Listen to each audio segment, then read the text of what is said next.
예배를 위해서 기도하시겠습니다. 사랑하신 하나님 아버지, 저희들 향한 하나님의 한량없는 은혜와 사랑을 감사드립니다. 너무나도 부족한 저를 이 강단에 세우시고 하나님 말씀을 맡기신 것을 감사드립니다. 미흡하지만 그동안 저를 통해 주신 말씀이 심령에 잘 심어지고 뿌리 내리고 또 좋은 열매를 맺을 수 있도록 주께서 도와주시기를 원하고 기도합니다. 그동안 저에게 맡겨주신 모든 지체들 인해 감사를 드립니다. 그들의 순종과 충성에 주님께서 넉넉하게 보상해 주시고 흠없는 하나님의 말씀으로 그들의 영혼을 지속적으로 인도해 주시기를 간구합니다. 주님 또한 리더십의 전환기에 있는 우리 교회를 주께서 지켜주시고 어떤 혼선이나 불화도 없이 주께서 허락하신 사역이 잘 이어질 수 있도록 도와주세요. 주님, 여행 중인 교우들이 있습니다. 그들에게 안전한 여행과 하나님의 은총을 구합니다. 특별히 우리 조이 집사님 건강 주께서 지켜주시고 오늘 주의 날에 온전하게 몸이 회복되는 기적이 있기를 구합니다. 주님, 오늘도 저희들에게 허락하신 말씀을 감사드립니다. 부족한 종이 둔한 입술로 말씀을 전하지만 성령께서 그 말씀을 각인의 마음속에 증거해 주시고 심어주시기를 간구합니다. 감사드리고 우리 구주 예수님 이름으로 기도드립니다. 아멘. 할렐루야. 하나님 말씀 전도서 12장입니다. 9절부터 14절까지 말씀을 같이 봉독하겠습니다. 전도자는 지혜자 이어서 여전히 백성에게 지식을 가르쳤고 또 깊이 생각하고 연구하여 자문을 많이 지었으며 전도자는 힘써 아름다운 말들을 구하였나니 진리의 말씀들을 정직하게 기록하였느니라. 지혜자의 말씀들은 찌르는 채찍들 같고 회중의 스승들의 말씀들은 잘 박힌 못 같으니 다 한 목자가 주신 바이니라. 내 아들아, 또 이것들로부터 경계를 받으라. 많은 책들을 짓는 것은 끝이 없고 많이 공부하는 것은 몸을 피곤하게 하느니라. 이 일의 결국을 다 들었으니 하나님을 경외하고 그의 명령들을 지킬지어다. 이것이 모든 사람의 본분이니라. 하나님은 모든 행위와 모든 은밀한 일을 선악간에 심판하시리라. 아멘. 오늘은 제 개인적인 목회 사역에서 굉장히 뜻깊은 날이고 그런 이유로 제가 조금 감정적으로 될 수 있으니까 여러분들이 양해해 주시기를 부탁드립니다. 다음 주일부터는 우리 이지현 전도사님이 말씀과 행정 친교까지 제가 하던 모든 일들을 이어서 담당하게 되었습니다. 그래서 오늘 저는 공식적으로는 이 강단에서 말씀을 전하는 마지막 날이 됩니다. 앞으로 저는 교회에서 그림자처럼 있을 것이고 더 이상 내가 힘이 아니라 짐이 될 때, 한국의 국짐당이 되기도 한다니까. 예, 그럴 때에는 저는 교회를 떠납니다. 예. 혹시 이전 전도사님이 저한테 설교를 부탁하신 일이 있으면은 다시 말씀을 전할 기회가 있겠지만 공식적으로는 오늘이 마지막입니다. 그동안 오랜 기간 동안 저를 도와 교회를 지켜주시고 고락을 같이 해온 우리 장로님 네 분을 비롯해서 권사님, 집사님들, 그리고 이기한 목사님, 여러 교우들에게 진심으로 감사하다는 말씀을 전하고 싶습니다. 오늘 그래서 제 심정은 그냥 감회가 깊다 이런 한마디로 표현할 수 있겠는데 남은 인생을 제가 두고두고 이 목회를 회상하면서 살게 될 듯 싶습니다. 우리 교회가 새로운 장을 열어가는데 부임사역자들을 여러분들이 도와주시고 교회의 교회를 향한 지속적인 협조와 사랑을 부탁을 드립니다. 오늘 제가 마지막 설교의 전도서의 이 마지막 말씀을 전하는 것에 의미가 좀 있는 것 같습니다.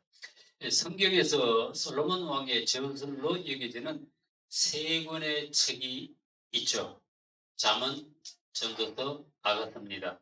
이걸 시대별로 구분한다면은 아가서는 아마도 그가 청년기에 썼을 것이, 그리고 잠언은 그의 지혜가 무르익었을 무릎인 중년기에, 그리고 전도서는 그의 노년기에 기록했을 것으로 짐작이 됩니다. 저는 이걸 내 자신의 신앙의 성숙도에 한번 비교해 봤어요. 아가서, 잠언, 전도서의 순서로 그랬더니 얼추 이렇게 좀 맞아 들어가는 것 같아요. 첫째로 내가 젊어서 하나님을 만났을 때의 기쁨은 마치 그 아가서에서 비치는 솔로몬의 모습처럼 청년의 사랑과 열정의 시대였다고 생각이 됩니다. 그러니까 그때는 아가서의 영성을 가지고 있었던 거예요. 그 다음에 두 번째로 그 열정이 조금 가라앉은 후에는 이 잠언의 영성, 즉 하나님을 경외하고 말씀대로 살면 반드시 영적 축복을 받는다. 여자들에게는 뭐 잠언 31장의 현숙한 여인처럼 부지런하고 지혜롭게 가정사를 다스리고 남편을 세우면 복을 받는다. 뭐 이런 것, 이런 영적 법칙의 그 어떤 프레임 속에 갇혀서 살았던 것 같아요.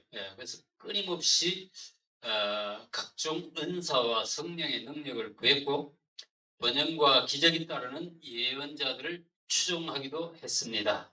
그때는 약간의 강박관념 같은 게 있었던 것 같아요. 그거 따라가지 않으면 내가 좀 손해볼 것 같은 느낌, 처지는 것 같은 느낌, 그런 게 있었어요. 그때는 그게 답인 것 같았고 또 최선인 것 같이 보였습니다. 그러다가 이제 저도 은퇴할 나이가 오고 인생을 돌아보니까 이 전도서를 쓴 솔로몬의 심정이 이해가 되는 거 있죠. 내가 이제 전도서의 영성을 받아들일 때가 된 것 같아요. 저도 젊어서는 주님과의 사랑에 빠져보았고 중년에는 하나님의 말씀만 믿으면 복이 뚝뚝 떨어질 것처럼 믿고 또 헌신해 보기도 했지만은 세월이 흘러 노년이 되어 돌아보니까 뭐 그것도 특별히 상 받을 일은 아니고 그저 보통 신자들처럼 하나님이 주신 자식 잘 기르고 가정 잘 다스리고 허락된 날들을 소중히 여기며 감사하게 살아갈 수만 있다면 그것도 복받은 인생이다라는 결론이 나오더라고요. 이게 바로 솔로몬이 전하고자 하는 전도서의 영성이라고 저는 생각합니다. 요새 말로 하면은 이 전도서는요 엄청 이 진보적인 사상을 가진 책입니다. 그 당시에 이 신명기적 사관이나 잠언의 지혜를 그 최고로 덕목으로 여기던 유대인들에게는 이 전도서는 금서나 마찬가지예요. 그러니까 좀 심하게 얘기하면 급진 좌파 책이 있던 거예요. 하나님의 말씀을 순종하면 복을 받고 불순종하면 저주를 받는다는 게 이제 그 우리가 얘기하는 신명기적 영성이죠. 그 다음에 하나님을 경외하고 정직하게 살면 복을 받는다는 그 잠언의 영성을 가졌던 이 유대인들에게는 이 전도서는 정말 좀 받아들이기 힘든 진보 신학이었습니다. 한국에서도 좀 그런 면이 있었던 것 같아요. 이 특유의 목사님들이 보면 전도서 강의 설교를 갖다가 조금 꺼리는. 왜냐면 저기 설교하기가 좀 힘들었어요. 신약의 야고보서를 설교하기 힘들듯이 그런 게 있었던 것 같아요. 근데 이런 좌파 사상이 담긴 전도서가 사실은 요즘 한국 교회와 성도들에게 정말 필요한 책인 것 같아요. 한국 교회는 요즘 세상에서 배척받고 조롱받고 이렇게 전락하게 된 이유를 정확하게 진단하지 못하는 것 같아요. 사도 시대 이후로 우리 교회는 오늘날까지 그 시대의 변화에 적응하면서 생존해 왔는데 이 문제는 늘 한 발짝씩 교회가 느리더라는 거예요. 특히 요즘처럼 그 포스트 모더니즘의 그 초고속 시대에 이 교회는 한참 뒤떨어진 사고방식을 고치지 못하고 있다는 것이 문제인 것 같아. 예. 하나님께 복을 받아서 잘 사는 게 최고라고 믿었던 그때 배고플 때 70년대, 80년대의 그 복음을 가지고 요즘 밀레니엄 세대, 뭐 MZ 세대라고 부르는 그런 젊은 사람들한테 들이대니까 받아들여지지를 않는 거예요. 제가 여기 사진 하나 올렸는데 이게 그 빅데이터가 저기 그 MZ 세대, 밀레니엄 세대들의 그 왼쪽이 그 밀레니얼 세대고 오른쪽이 Z 세대입니다. 제너레이션 Zers. 예. 그 보면은 그 저기 그 키워드라고 쭉쭉 나오는데 좀 이렇게 죄송합니다.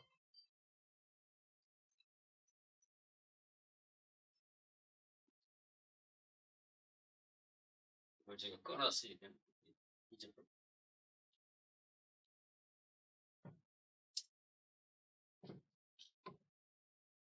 키워드라 이 빅데이터들이 분석한 밀레니얼 세대, 합해서 MZ 세대, 1995년 이후로 태어난 그리고 그 이후 세대를 MZ 세대라고 그럽니다. 예. 그래서 여기 보면은 뭐 이런 저기 좀 생경하게 보이는 단어들이 많죠. 예. 그 관심을 가진 분야가 이런 쪽이다. 그런 말인데,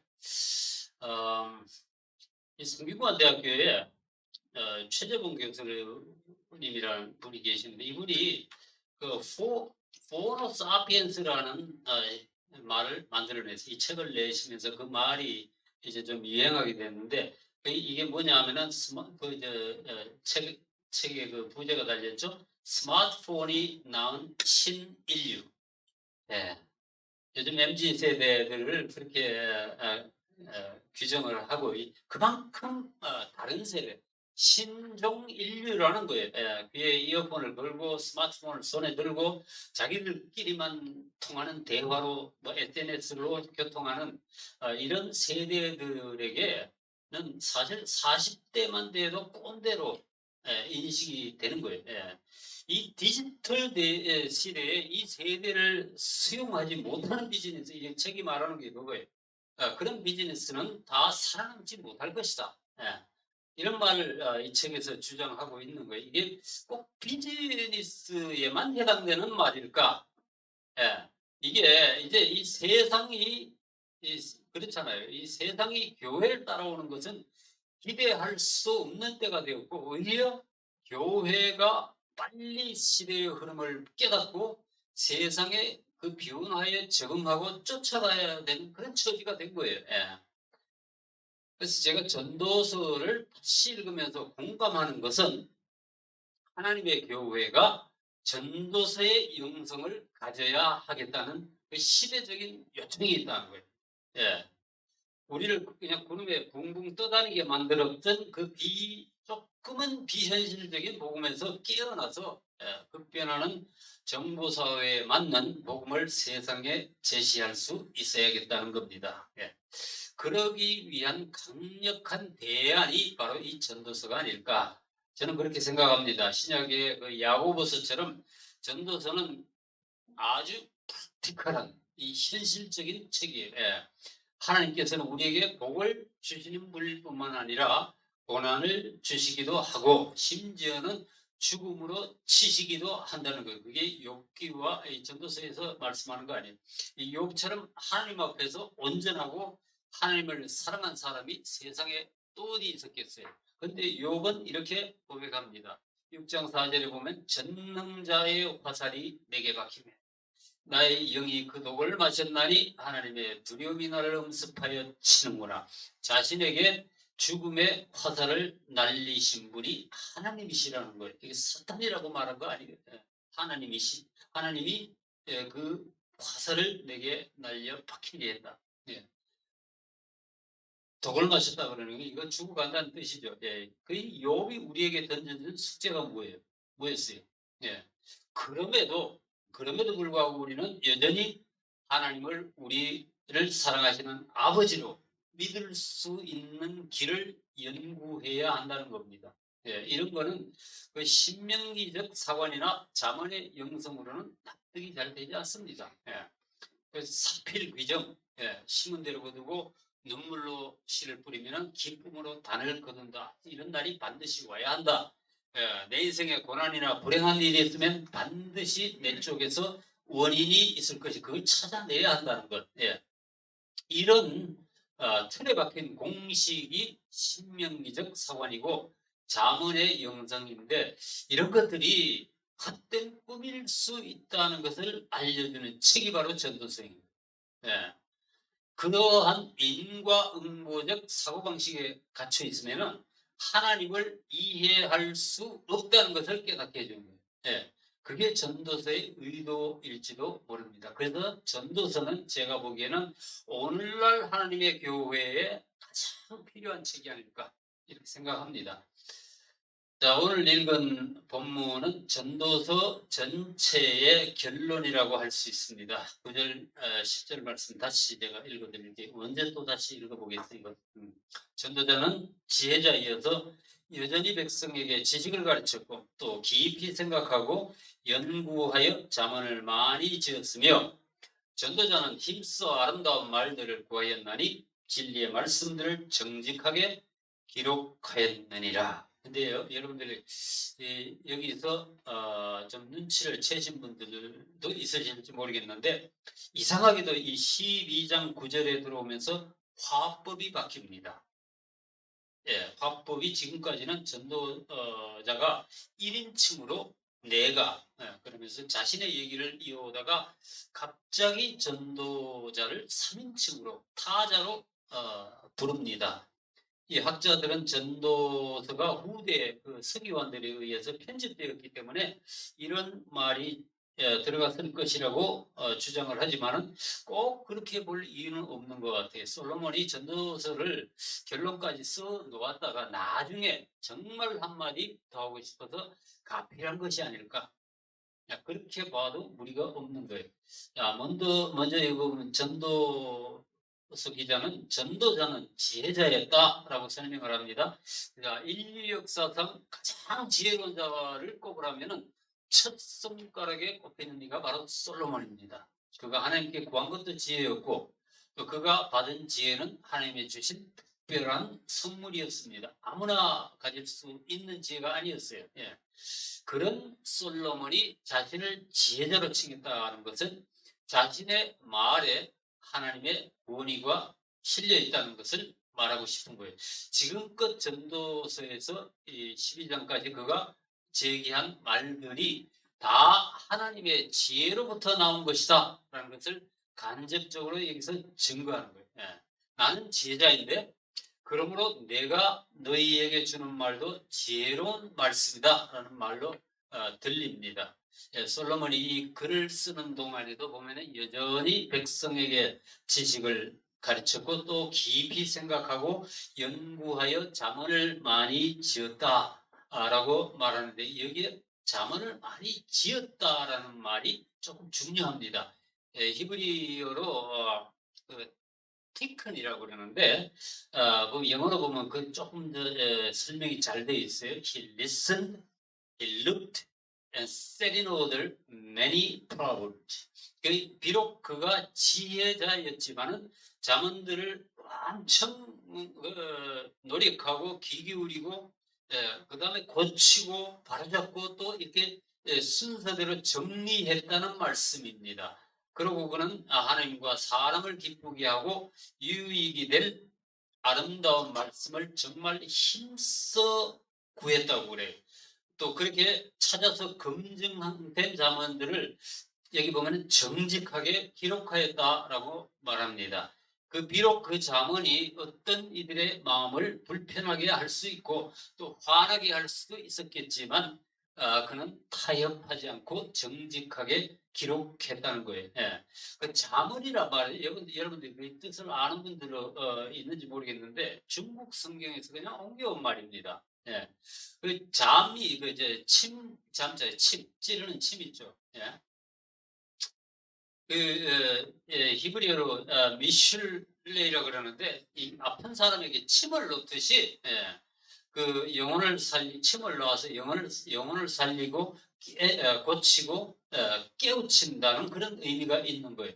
저는 한 번도 그 침을 맞아본 적이 없었기 때문에 그 옆에서 보기만 해도 좀 무섭더라고요. 그렇게 긴 침을 갖다가 살 속에 아주 꾹 찔러 넣는데 아플 것 같아요. 근데 그래야만 낫는 사람이 있는 거예요. 예. 그런 사람들에게는 침이 유익한 거예요. 그거는 병을 치료하고 삐뚤어진 것을 바로잡고 고쳐주기 때문에 유익합니다. 이 잠언들이 바로 그런 거라는 거예요. 그런 기능을 한다는 거예요. 예. 그래서 그동안 제가 제 설교를 가만히 들어보면은 저도 늘 이런 자세를 견지하려고 노력했던 것 같아요. 열린 마음으로 좀 크리티컬 띵킹을 하려고 노력을 했습니다. 그러니까 지금까지 콘크리트처럼 단단하게 누구도 감히 도전해볼 생각도 못하는 그 메인스트림이라는 정통 신학이 정말로 그게 진리일까?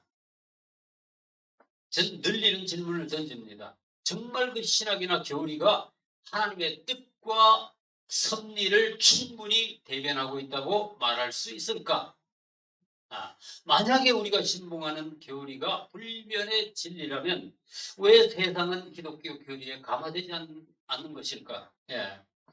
저는 늘 이렇게 고착화된, 어떤 면에서 화석화된 신학이나 교리에 도전하고 저항하는 태도로 말씀을 공부해 왔습니다. 하나님의 말씀이라면 무조건 그냥 아멘 하고 믿고, 그러면 또 막 은혜 받았다 그러고, 그것도 뭐 괜찮아요. 이제 좋은 태도인데, 그러나 하나님의 복음은 시대에 적응해서 계속 변화되어 왔기 때문에 그 베레아 사람들처럼 그게 그런 뜻이었는가? 간절한 마음으로 날마다 성경을 상고하는 그런 자세도 중요한 거예요. 예. 성경은 그런 베레아 사람들을 뭐라고 그렇게 표현했어요? 신사적이었다라고 칭찬하고 있습니다. 예.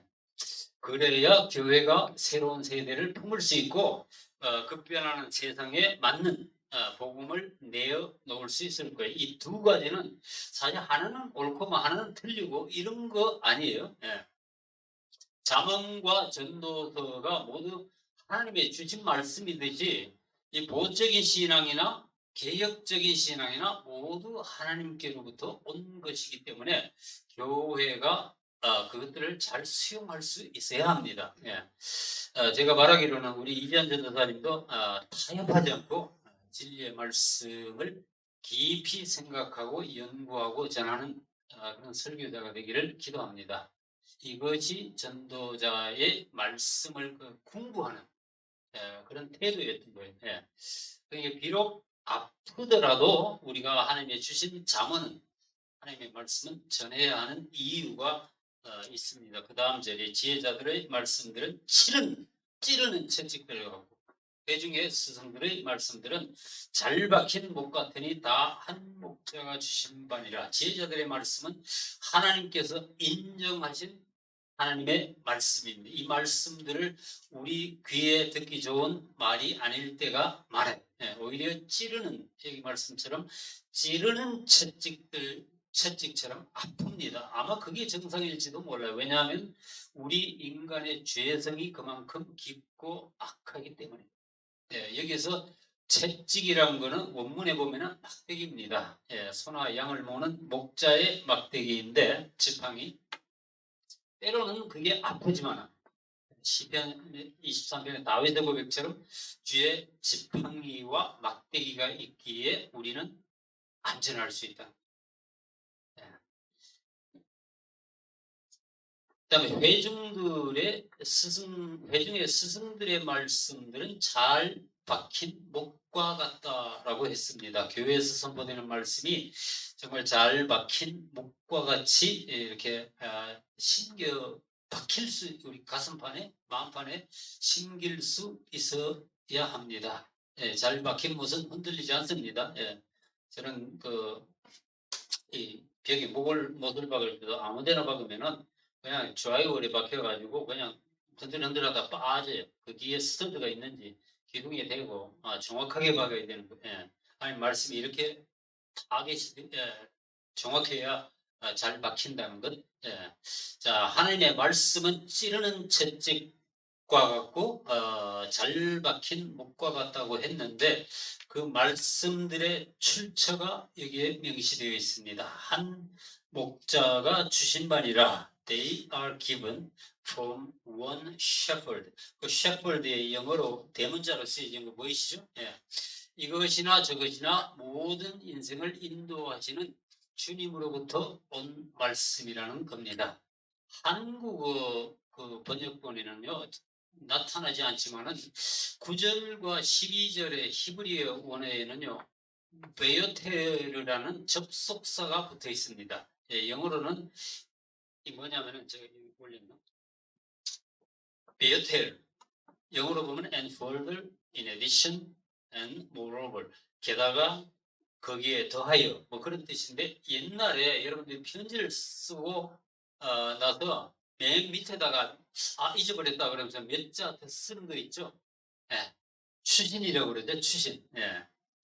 어떤 때에는 추신에다가 정말 하고 싶은 말을 쓰는 경우가 있습니다. 예. 주로 그 자녀들이 부모님들한테 편지를 쓸 때 뭐 이것저것 건성으로 인사는 하고 나서 추신 그러면서 딱 해가지고 아빠 사실은요 용돈이 떨어졌어요. 뭐 이런 경우가 있단 말이에요. 말은 추신이고 보태는 말이지만은 정말로 원하는 것을 제일 마지막에 이렇게 쓰는 때가 있듯이 솔로몬도 좀 그랬던 것 아닌가. 전도서를 다 쓰고 나서 이거는 정말 마지막 중에 마지막 그의 유언 같은 말을 여기다 보태 놓았지 않은가. 아가서, 잠언, 전도서로 이어지는 그 솔로몬의 저작 중에 그 전도서 12장 마지막 부분은 그의 유언과도 같은 내용이 담겨 있습니다.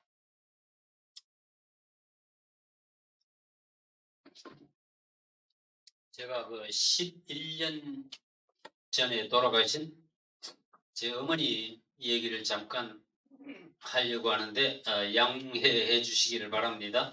어머니가 그 병원에서 돌아가신 후에 장례식을 다 치르고 제가 어머니가 지내시던 그 방으로 가보았습니다. 그랬더니 침대 옆에 조그마한 책상 위에 스탠드가 있고 그 아래 성경책이 펴 있었습니다. 근데 그 책갈피 줄이 놓여 있었고 거기 이렇게 펴져 있었는데 옆에는 뭐 그 쓰시던 돋보기와 성경의 밑줄을 치시던 그 필기구들이 몇 개 놓여 있었습니다. 그 성경을 이 책갈피로 이렇게 갈라놓고 읽으시던 곳이 바로 전도서 마지막 장이었습니다. 예. 제가 목사지만은 어머니가 성경을 얼마나 사랑하고 열심히 읽으셨는가를 생각하면 제가 지금도 좀 부끄러워지는데 어머님은 여기 제가 사진 하나 올렸는데 성경책에 신구약을 통독한 그 날짜를 아주 꼼꼼하게 기록해 놓으셨어요. 맨날 몇 시에 어떻게 다 보았다 뭐 이렇게 다 써놓았는데 마지막으로 써 놓으신 것을 보면요. 구약을 13번, 신약을 38번을 읽으셨습니다. 예. 우리처럼 뭐 그냥 글을 한눈에 한 줄씩, 한 문장씩 쫙쫙 들어오는 이렇게 읽는 것이 아니고 옛날 분이라서 잘 읽지도 못하고 눈도 어둡고 한자 한자 꼬박 짚어가면서 읽으시는데 그렇게 성경을 읽는데 구약 13번, 신약 38번을 읽으려면요. 아마 이분이 예수 믿은 후에 11년 동안 거의 성경만 읽다가 가셨다고 해도 지나친 말이 아닌 것 같아요. 예. 근데 어머님이 그 전도서 12장을 마지막으로 읽고 돌아가셨다는 게 저한테는 어떤 심상치 않은 느낌이 있었습니다. 솔로몬이 그랬던 것처럼 어머니가 물론 의도하지는 않았겠지만은 전도서의 마지막 말씀을 유언처럼 자식에게 보여주시려 한 것이 아닐까. 이게 우연찮게도 제가 17년 반의 목회에 고별 설교가 될 줄은 어떻게 알았겠는가 말이에요. 솔로몬의 유언이 뭐였습니까? 13절 말씀. 이 일의 결국을 다 들었으니 하나님을 경외하고 그의 명령들을 지킬지어다. 이것이 모든 사람의 본분이니라. 저나 여러분들도 이 말씀에 동의할 수 있을 겁니다. 지난 17년 반 동안 제가 하나님의 말씀을 전했는데 이제 와서 생각해 보면은 제가 하고 싶은 말 그리고 해야 할 말은 거의 다 전한 것 같아요. 물론 부족한 면도 많았고 어떤 때는 서투른 해석도 많이 했지만 기본적으로는 하나님의 뜻에 대해서 또 그분의 섭리에 대해서 또 그분이 하실 일에 대해서 거의 모든 말씀을 전했다고 저는 생각합니다. 듣고 잊어버리는 것은 뭐 어쩔 수 없는 인간의 한계이겠지만은 중요한 구원의 원리나 세상의 이치에 대해서나 제가 수차 반복해서 설명했다고 저는 믿습니다. 이제 제가 공식적으로 강단에서 내려오면서 여러분들에게 당부하고 싶은 것도 있다면 이것이 아닐까. 일의 결국을 다 들었으니 하나님을 경외하고 그의 명령들을 지킬지어다. 이것이 모든 사람의 본분이니라. 솔로몬이 그 다사다난했던 자신의 인생을 돌아보면서 정말 마지막으로 독자들에게 부탁하고 싶었던 말, 너희가 이 일의 결국을 다 들었지 않느냐. 내가 하고 싶은 말도 다 했고 또 너희들은 그 말을 다 들었다. 여러분들도 동의하실 거예요. 사실은 여러분들의 구원의 영혼의 구원이나 어떻게 살아야 하는 것이나 심지어는 부활이나 내세에 관한 것들도 다 들었고 다 이해하셨을 것으로 저는 믿습니다. 만약 그게 부족하다고 생각되면은 그거는 아마 제가 가진 지식이 부족했기 때문일 거예요. 문제는 우리가 몰라서가 아니고 알지만 실천을 못하는 것이 우리 문제인 거예요. 작고 연약한 소자들을 멸시하지 않는 하나님이신 것을 알고 믿지만은 사실은 뭐예요? 그 작은 것조차 드리지 못하는 우리가 문제인 거죠. 그래서 먼저 이 독자가 다 들었다는 것에 동의를 받아낸 솔로몬이 마지막으로 뭘 부탁하는가 이겁니다. 하나님을 경외하고 그 명령들을 지킬지어다. 여기서 이런 걸 느낄 수 있습니다. 여기서 전도자는 잠언의 영성을 불러내서 이 전도서의 그 균형을 좀 잡으려고 시도하는 것 같은. 앞서 말씀드린 것처럼 전도서는 정통신학적인 측면에서 보면은 매우 혁명적이고 개혁적인 내용을 담고 있어요. 그 요즘 말로 하면은 아주 자유주의 신학적 해석인 거예요. 그래서 전도자는 마지막에 이렇게 살짝 그 잠언의 영성을 끼워 넣음으로써 이 밸런스를 잡으려고 하는 것 같아요. 여기서 두 가지를 말씀하죠. 하나님을 경외하라. 두 번째, 그의 명령, 즉 계명들을 지켜라. 하나님을 경외하라는 말은 피조물로서의 당연한 자세를 지키라는 뜻입니다. 이 피조물인 인간이 창조주인 하나님을 섬기는 일은 당연히 두렵고 떨리는 마음이어야 합니다. 빌립보서 2장에도 그랬죠. 두렵고 떨리는 마음으로 너희 구원을 이루어 가라.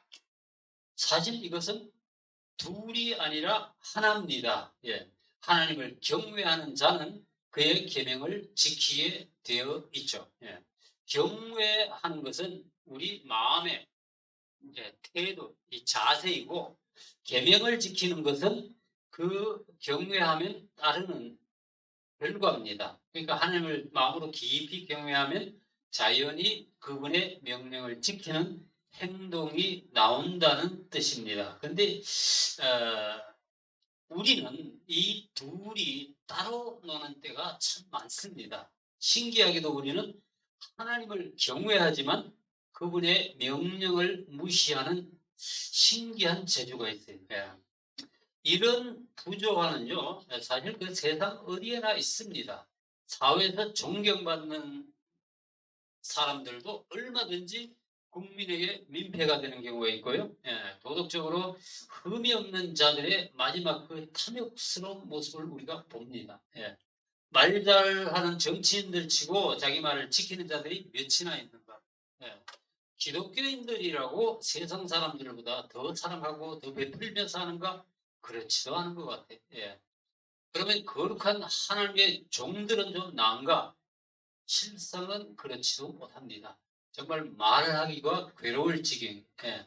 아마 이 말을 하는 솔로몬 자신도 그랬던 것 같아요. 그는 하나님의 총애를 받은 왕으로서 정말 많은 것을 소유하고 모든 것을 누려보고 하고 싶은 것은 다 해봤습니다. 그러나 그가 말년에 저지른 죄악은 그가 평생 누린 영광에 완전히 먹칠을 해버리죠. 이게 뭘 말하는가? 해 아래 새 것이 없다는 그의 고백처럼 전적으로 부패한 인간이 어디까지 악할 수 있는가를 보여주는 거예요. 그래서 지금 그는 자신의 그 뼈아픈 과거를 회상하면서 이런 유언을 하고 있는 거예요. 열왕기상 11장으로 가보겠습니다. 뭐라 그러냐면 솔로몬이 마음을 돌려 이스라엘의 하나님 여호와를 떠남으로 여호와께서 그에게 진노하시느니라. 여호와께서 일찍이 2번이나 그에게 나타나시고 이 일에 대하여 명령하사 다른 신을 따르지 말라 하셨으나 그가 여호와의 명령을 지키지 않았으므로. 자, 우리는 평생 한 번이라도 하나님 뵙기를 소원하는데 하나님께서는 솔로몬에게 2번씩이나 나타나셔서 경고하셨습니다. 뭘 경고했죠? 우상 숭배하지. 그런데도 그는 하나님의 명령을 지키지 않았습니다.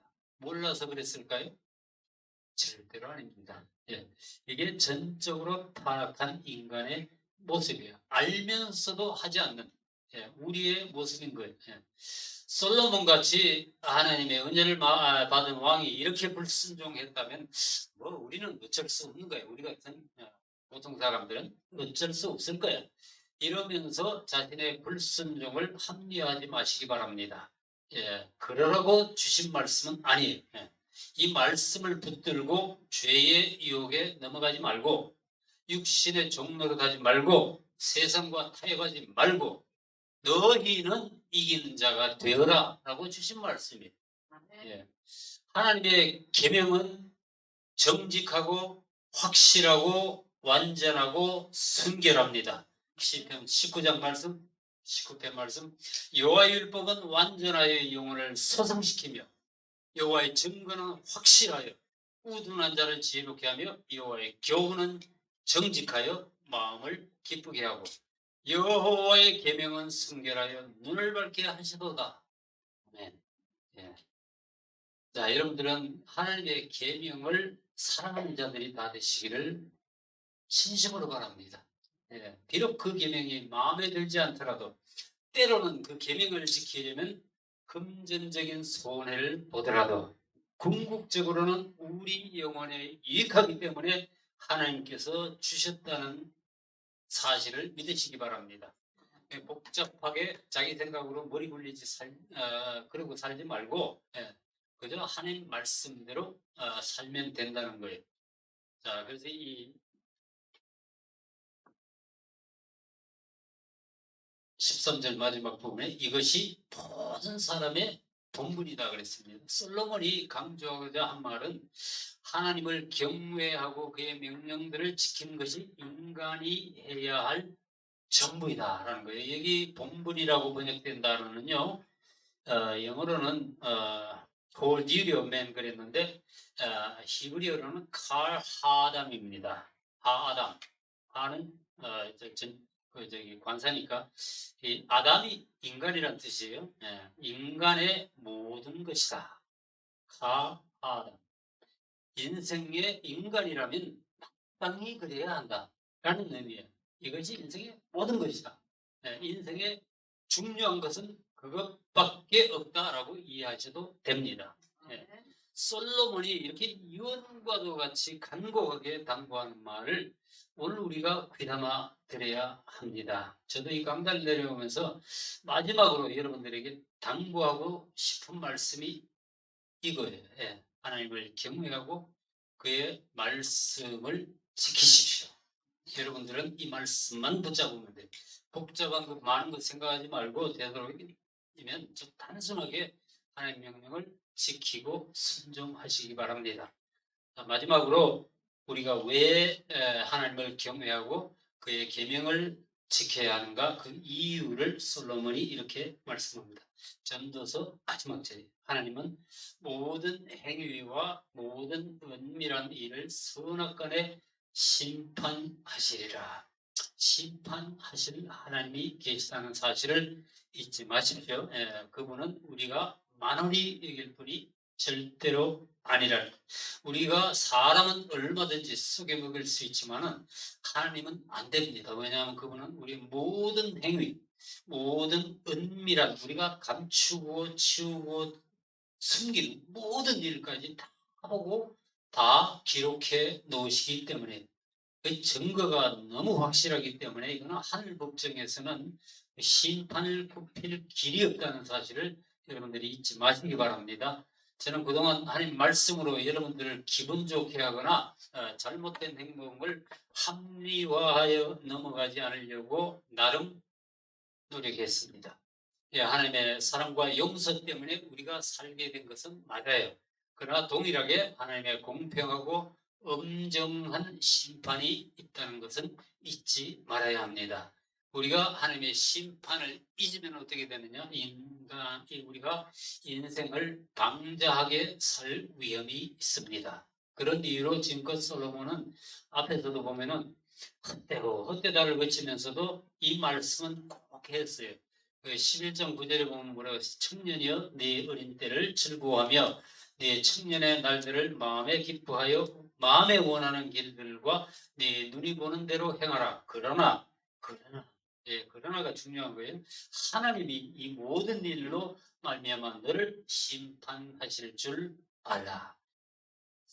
저도 제 후임 사역자에게 이렇게 당부하고 싶습니다. 하나님의 말씀을 전할 때 사람의 기분에 맞춰 강온을 조절하지 마십시오. 이 강단에서 진리가 힘있게 전파되고 생명이 살아나고 영혼이 회복되는 그런 또 치유가 일어나는 하나님의 역사가 있기를 기도합니다.